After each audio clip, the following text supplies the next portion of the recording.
I'm 36 now, but this started almost a decade ago, when I was 27, and married to a man named Daniel. At the time, I thought we had a decent life. Not perfect, but decent. We lived in a quiet part of Oregon, where the rain felt like background noise to everything we did. He was a software developer, remote worker type, and I managed a small bookstore downtown that barely broke even but kept me grounded. We didn't have kids. At first it was because we wanted to wait, then it just never happened. Looking back, I think that was a blessing. Daniel wasn't the most expressive man. He wasn't the kind to write love notes or bring home flowers, but he did the dishes without being asked, always picked me up from work, and held me when I had bad dreams.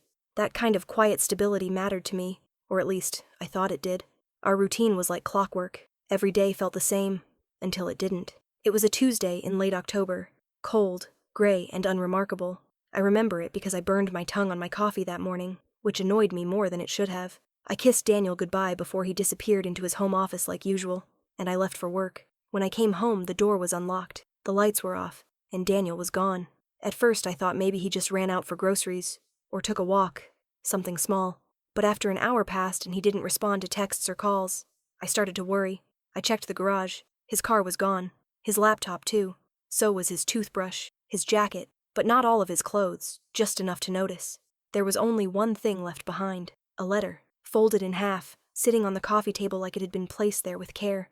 My hands were shaking before I even opened it. It was short, not even a full paragraph. He wrote that he loved me, but he couldn't keep living a lie, that something had happened, something I wouldn't understand, and he asked me, begged me, not to look for him. That was it. No explanation. No apology. Just a vague reference to some mysterious something, and a request to disappear quietly. I stood there in the dark, letter in hand, and everything just shifted, like reality lost its shape for a second. And then I noticed something strange. His wedding ring was sitting in the sink, but not just sitting, cut in half, like he'd taken a tool to it. That was the moment I knew this wasn't just about another woman or a midlife crisis. Something had gone very, very wrong. After that night, I didn't sleep. Not really. I laid in bed staring at the ceiling, clutching the letter like maybe, just maybe, the words would rearrange themselves into something that made sense. They never did. I tried the police the next morning, filed a missing persons report, but since Daniel left voluntarily and there was no sign of foul play, they pretty much shrugged it off. The officer even asked me gently if I thought Daniel might have left me, like it was a breakup, not a disappearance. I wanted to scream, but I didn't. I just nodded and walked out. That week felt like walking through fog. His bank account was wiped. He closed his email, canceled subscription. I called his mother, and all she said was that she hadn't heard from him in over a year. That was news to me. They used to talk every couple months. At least I thought they did. Then she hung up on me. Everyone moved on faster than I expected, except me. 2 weeks after Daniel vanished, I went looking through our closet. I was trying to decide what to do with his clothes. That's when I found the receipt. It was crumpled inside the pocket of a jacket he never wore. A storage unit receipt. Small, local place. Dated about 2 months before he disappeared. We never had a storage. We didn't even own enough stuff to need one. My hands started trembling again. Same feeling I had when I opened the letter. The next morning, I went to the address on the receipt. It was a 24-hour facility on the edge of town, the kind of place no one really notices unless they're looking for it. I half expected the unit to be empty, or worse, locked under some false name. But the key on my ring, the one I thought was for our old bike lock, fit perfectly. I pulled up the rolling door, expecting dusty boxes, maybe old childhood things, maybe junk. It wasn't junk. It was a single item. In the center of the unit sat a large, nondescript black suitcase, and taped to the top of it, in Daniel's handwriting, was another note. 3 words. Don't open this. So of course, I did. And that's when I started to realize just how little I knew about my husband. Opening that suitcase felt like a betrayal, like I was breaking into something sacred. But curiosity? Curiosity doesn't care about sacred. The zipper stuck at first, like it hadn't been opened in years. When it finally gave, I lifted the lid and just stared. Inside were stacks of envelopes, every single one addressed to someone different, dozens of names I didn't recognize. No return addresses, no stamps, just names, and under the envelopes, cash, neatly bundled stacks, all labeled with little notes. $2,000 for Georgia, $3,500 for Oliver, $100 final rent. Then, at the very bottom, I found a black leather-bound notebook. I opened it, expecting maybe a journal, confession, explanation. Instead, it was a list, a long one. Each line had a name, a location, and a brief note. Victor, Tucson, cleared. Anna, Spokane, still waiting. Elliot, Denver, pending. And next to each entry was a date, most of them years before. But what really made my stomach turn? My name was on the last page. Emily, Portland, safe, next to it, a question mark. Did that mean? Safe from what? I couldn't breathe. I slammed the notebook shut and backed out of the unit like the suitcase might explode. I was shaking so badly I nearly dropped my... I locked the unit, got in my car, and just sat there, heart racing, mind blank. I'd lived with this man for almost 8 years, married him, slept next to him, and here he was, playing some kind of game with names and cash and coded notes, like he was running something, or hiding from something, or both. That night, I didn't go home. I drove aimlessly for hours. At one point, I even considered driving straight to the coast, just to get away, but the questions dragged me back. Why those names? Why the money? And why me? I had to find out, but something told me that opening that suitcase was just the beginning, and that whatever Daniel had been doing wasn't over yet. I didn't sleep again that night. I kept replaying the notebook over and over in my head. The list, the question mark next to my name. What was he tracking? Why cash? Why storage? Why secrets? By morning, I'd made a decision. I was going to find one of the names. I picked one near the top of the list.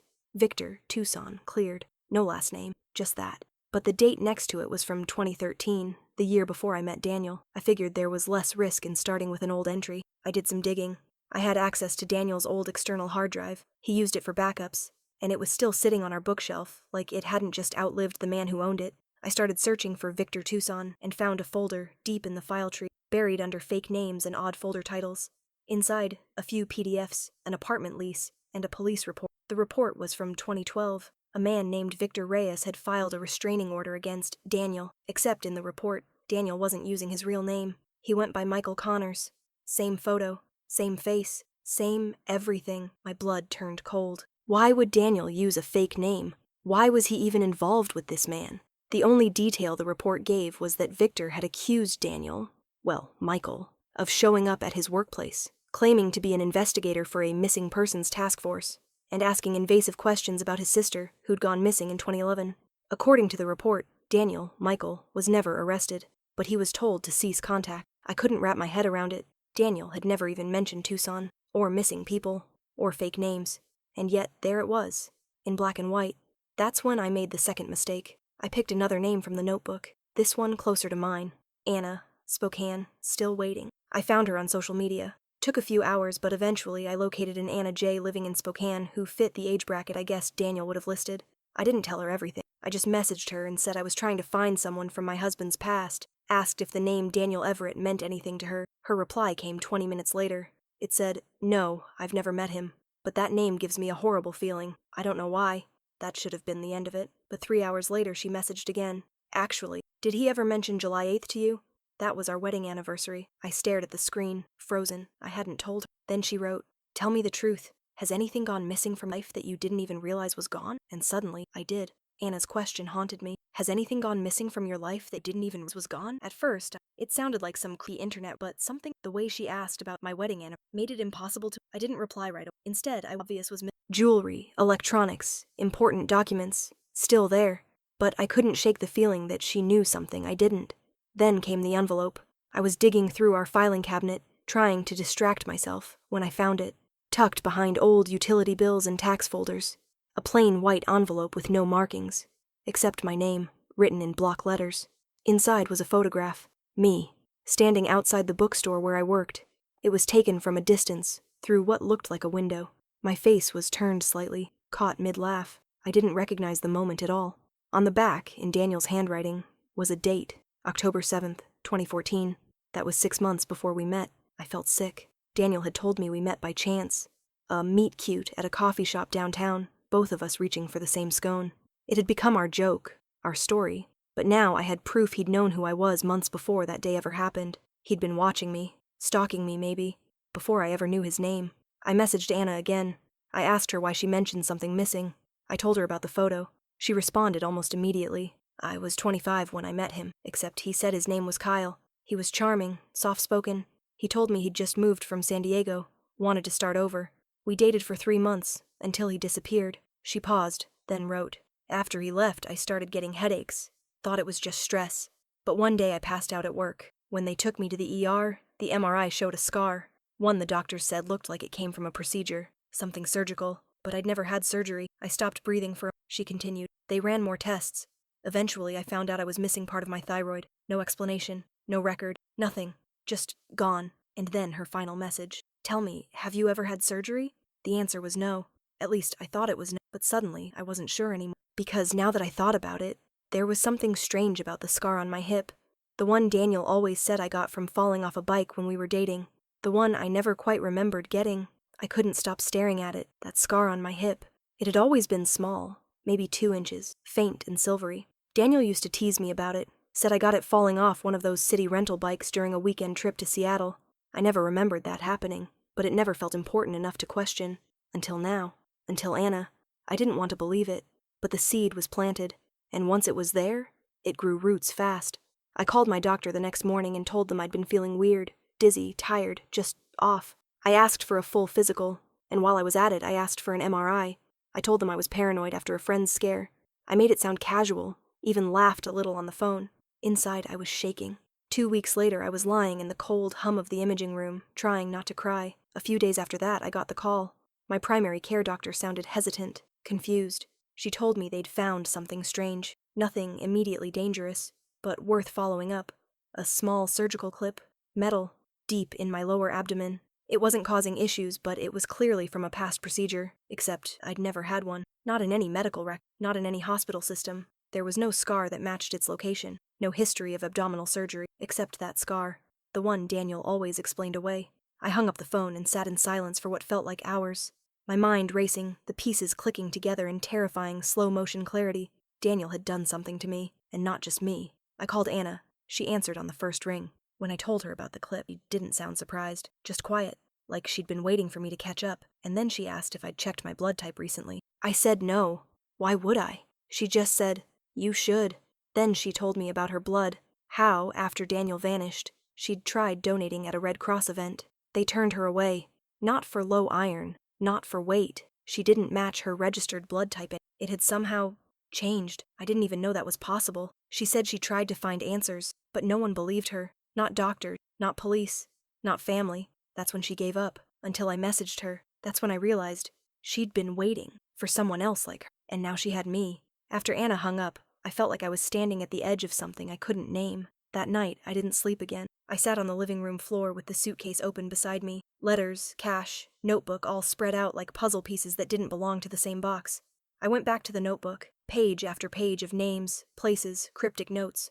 But one name showed up 3 times. Elliot, once with Denver, pending. Again, Flagstaff, avoid. Last, Redwood. I stared at it for a long time. Daniel had never repeated any other. This one was different, so I searched. Social media, local news sites, forums. I found dozens of Elliots, none of them connected, but then I looked through Daniel's old camera. He had a second one, buried in a box marked Christmas decoration because we used it once for a trip to it again. The memory card was still inside, hundreds of photos, most of them mundane, architect, me sipping coffee in bookstores I remembered visiting. But deep in one folder, I found a series, every photo in that of the same man, different settings, different cities, but always the same. Sometimes he was walking down the street, sometimes in a cafe. One shot was taken through the glass at what looked like a library, always from a distance. Daniel had been following for years, it seemed. There were timestamps. The earliest one was 10 years ago. The most recent? 2 weeks before Daniel disappeared. The location tag, Redwood, California. And then I noticed something that made my stomach drop. The man in the photos? The one labeled Elliot? I'd seen him before. He came into the bookstore last year. He'd bought a used copy of The Stranger by Camus, smiled politely, and left without saying much. I remembered because he paid in cash and didn't take a receipt. It was the kind of face you don't forget. Something about his eyes. Cold. Too still. But the worst part? I remembered mentioning it to Daniel, and I remembered Daniel going quiet when I did. Now, months later, I was staring at that same face on Daniel's camera. Again and again. City after city. Year after year. And then I noticed something else. Something I wish I hadn't. In one of the final photos, the man wasn't being watched. He was staring straight at the lens, like he'd known all along. I couldn't look away from that photo. Elliot, if that was even his name, staring directly into the camera like he'd known exactly where Daniel was standing. Not surprised, not curious, just calm, patient, like he'd been the one doing the watching all along. I shut the camera off and sat there in the dark, the weight of everything pressing down on me. A part of me still wanted to believe there was a rational explanation, that Daniel had gotten involved in something weird, but not dangerous.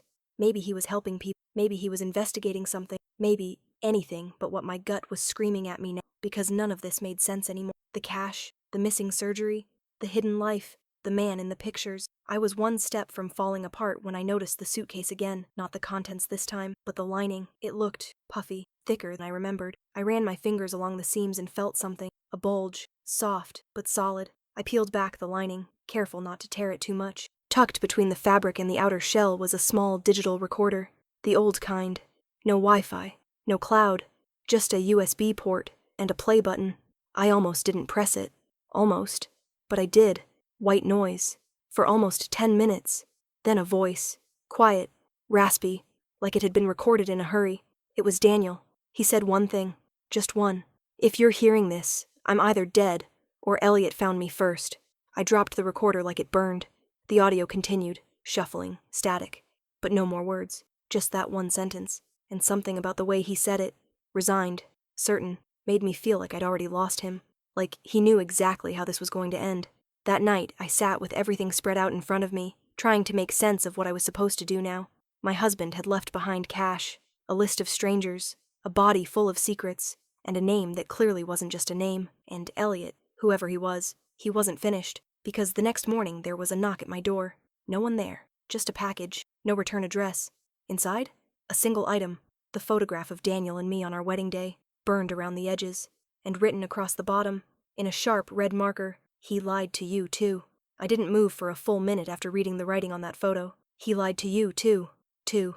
That word sat in my chest like a weight. It meant others. It meant Anna, maybe Victor, maybe all the names in that notebook. But more than anything, confirmed something I hadn't been able to admit out loud. Daniel wasn't just hiding. He was being hunted. I didn't call the police. What would I even say? That my missing husband left behind a suitcase full of cash, a list of strangers, and now someone was leaving burnt wedding photos on my doorstep like a threat. They'd either laugh or lock me up. Instead, I did what I always do when I'm scared. I searched. Obsessed. I tore through every closet, every drawer, every file box. I checked the crawl space. I even pulled back floorboards in our bedroom closet because I remembered Daniel once joking that, if we ever go on the run, this is where we'll hide the gold. There was no gold. But under the floorboards was something else. A fireproof box. I pried it open with a hammer and a screwdriver. Inside were two things. A flash drive and a sealed manila envelope.